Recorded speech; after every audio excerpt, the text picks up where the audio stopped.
Hello learners, welcome back to the world of economics, and today in economics I, Ritu Gupta, am going to take you through the presentation on determination of price and quantity.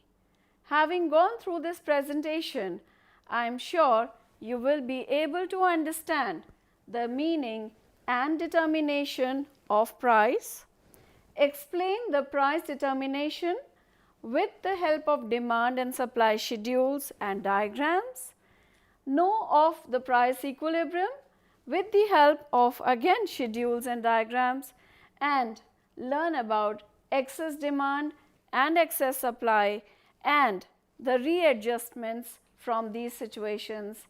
You will also be able to understand the effect of changes in demand and supply on equilibrium price and quantity of a commodity. Let us first understand the meaning of price.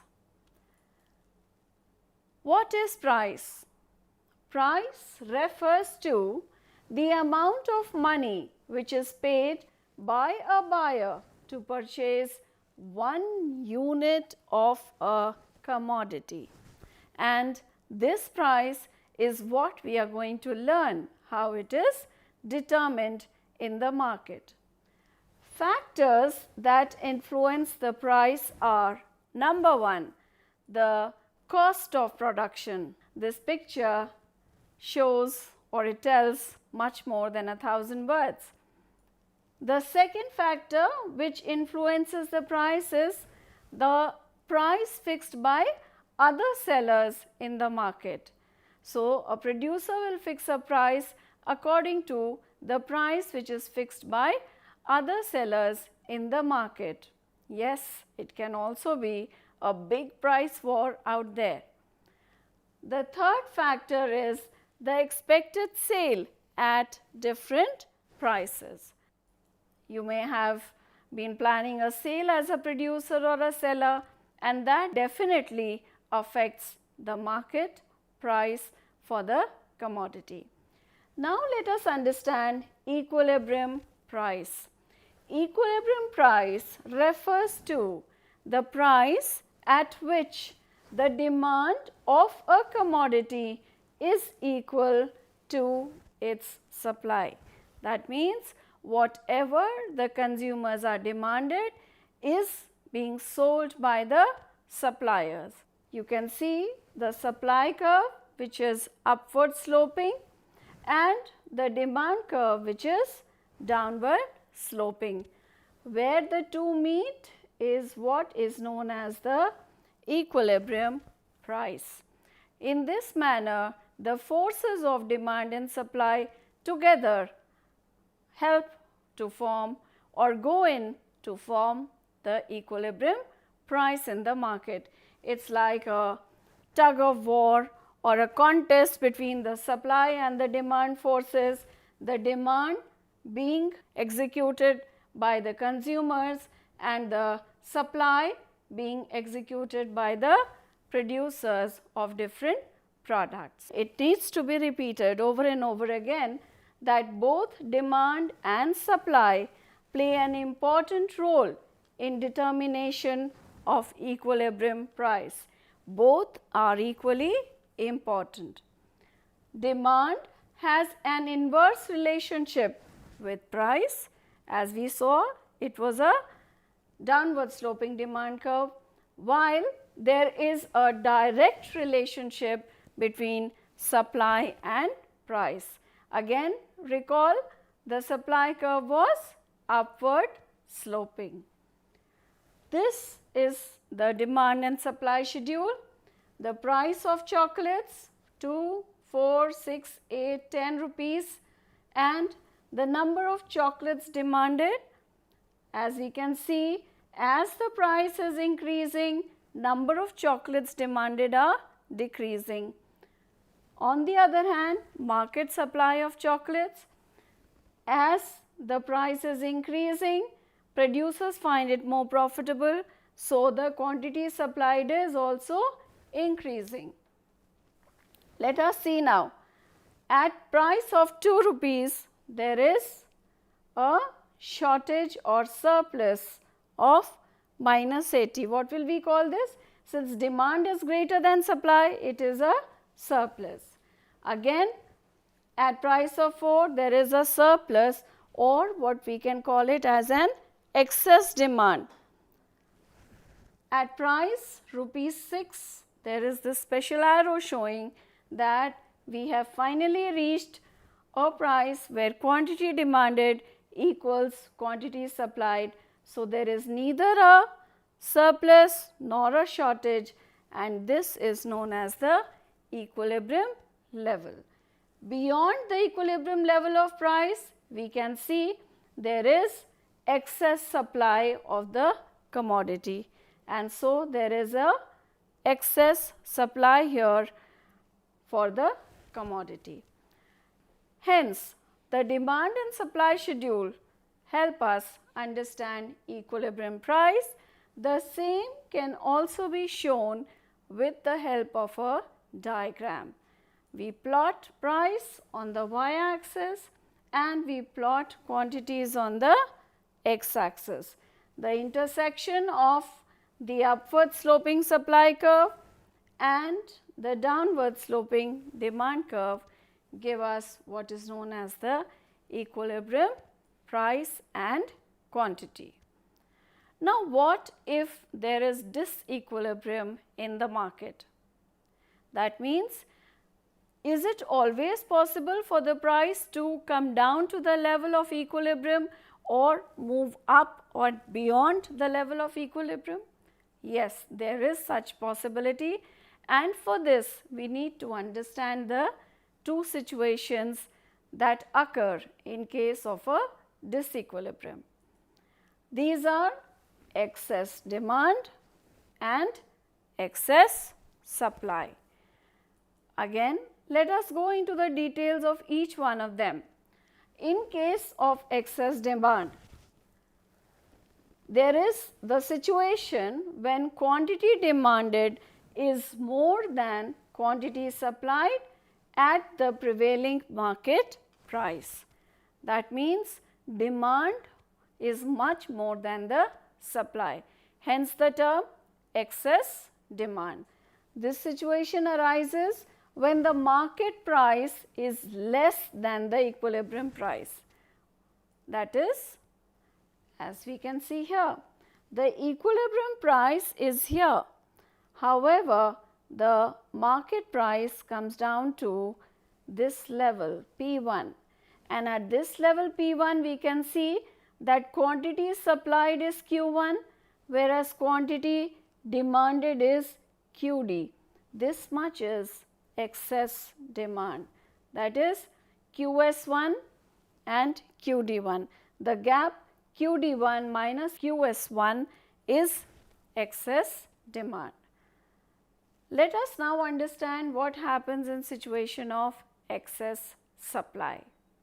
Excess supply refers to the situation when the quantity supplied is more than the quantity demanded. This situation arises when the market price is more than the equilibrium price. Can we see this graphically also? Yes. Here we can see that this is the equilibrium price. However, the market price is much higher. At this higher price, quantity demanded is QD1, quantity supplied is QS1. The difference, which is QS1 minus QD1, is excess supply. See, supply is more than demand. So, this is a situation of excess supply. Now, in case of excess demand,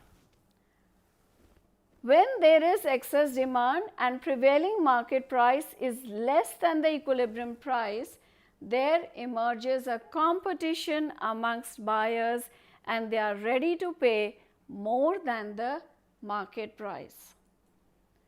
This leads to the fall in demand and rise in supply of the commodity.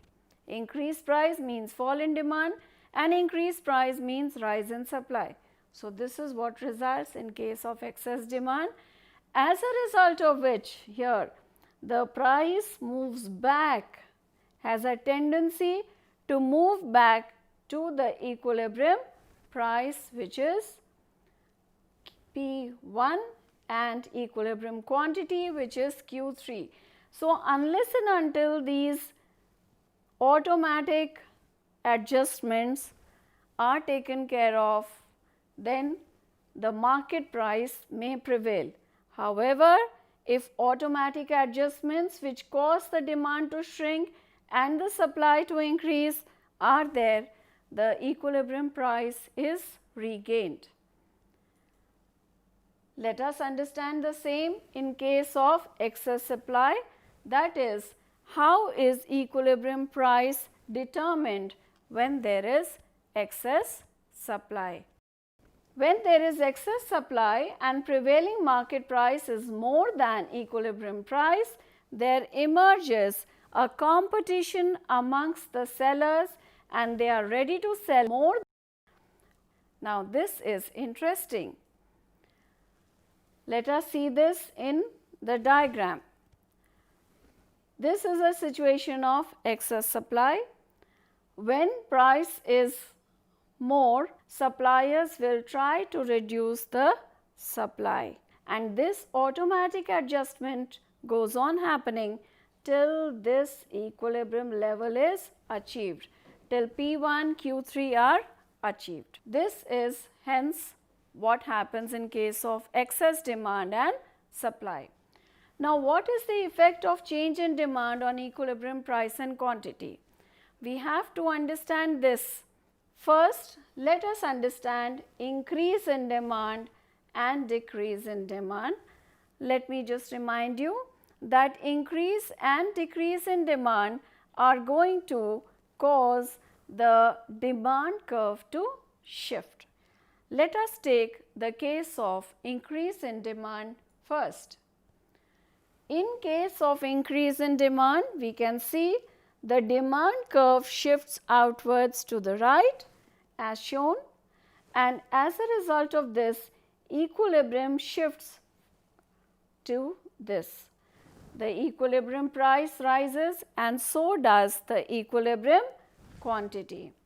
So, in case of increase in demand leads to increase in both equilibrium price and quantity.